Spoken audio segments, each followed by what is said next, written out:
Marriages, the word, in red, with an apostrophe, on the grey canvas sides of a great lorry, drafted by hand in a type style near to Times New Roman, and below it in the same dull scarlet, flour and feed millers,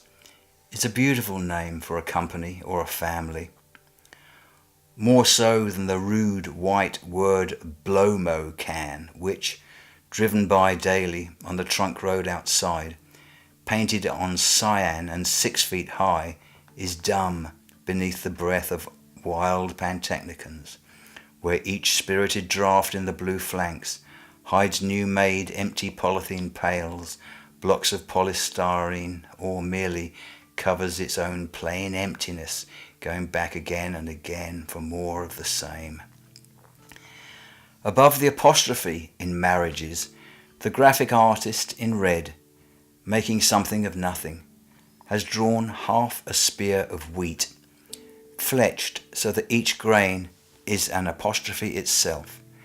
and the one that has fallen down between the letters grows there as a stylized seed, just enough within the draught of inspiration to refresh you after ploughing the fields to scatter. Caught there and here between a rock and a hard place, sprouting 2 leaves in a tired old cliché, the first same signs of life in the furrow. The lorry is delivering to Dixon and Church agricultural merchants, who also have a pleasing sign, where the name, in the blue palette which is whitened for the sky and the cream-coloured planks, is placed beside the man, dwarfed by the perspective in silhouette with his ploughing team, who will soon be winding homeward o'er the lea, but, as I write, is working up the hill of the artwork, beneath the sky painted in the colours of the letters, behind 2 noble draught horses, pulling him to the frame of the sign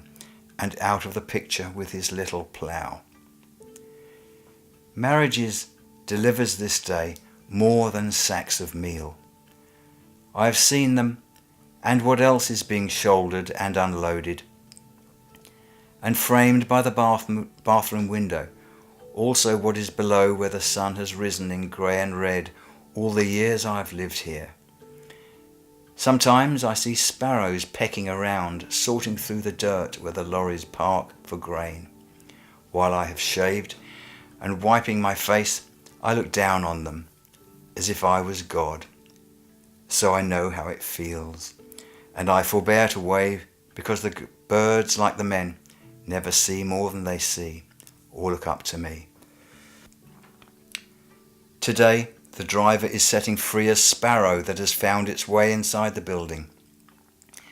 From his hands, which 2 are shaped uplifted before he lets it go, like that apostrophe and that drop of blood, he stands the same as he who counts each sparrow that dies, and who leads each to each seed delivered upon the stony barren ground. Realizing this, and embarrassed by it in the company of the men moving by him with the sacks, he knocks his hand out on his thigh and laughs to see himself this way, as anyone would do on high if he or she felt the bird's claw on his hands, or the word in the flesh once again.